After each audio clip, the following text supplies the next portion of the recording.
Tail me what's the plan, શું કરવું છે? હાઇલાઇટ ને હેર કલર.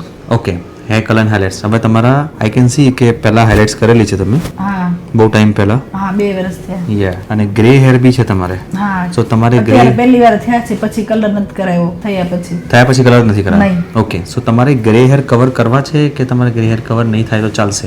નહીં, એવું કઈ નથી. થાય તો નહીં થાય તો ચાલે. બે ઓપ્શન છે. Without bleach. હા, સો બ્લીચ વગર કરીએ છીએ આજે આપણે. પહેલા એક પેસ્ટેલ્સ લઈ લઈએ. ગ્રે હેર 100% કવર નહીં થાય એની કાંઈ અંદર. વાંધો નહીં. વાંધો નથી ને? ના, મને બ્લેન્ડ થઈ જશે. પરફેક્ટ. તો આગે આખો change completely. Ready for the transformation? Yes. 100%? Let's do this. So here is your final look. Perfect. એકદમ પિક્ચર ઇન્સ્પો લુક છે. જે તમે પિક્ચર બતાવ્યો તો as it is same to same. Happy? Happy. Great. Thank you very much.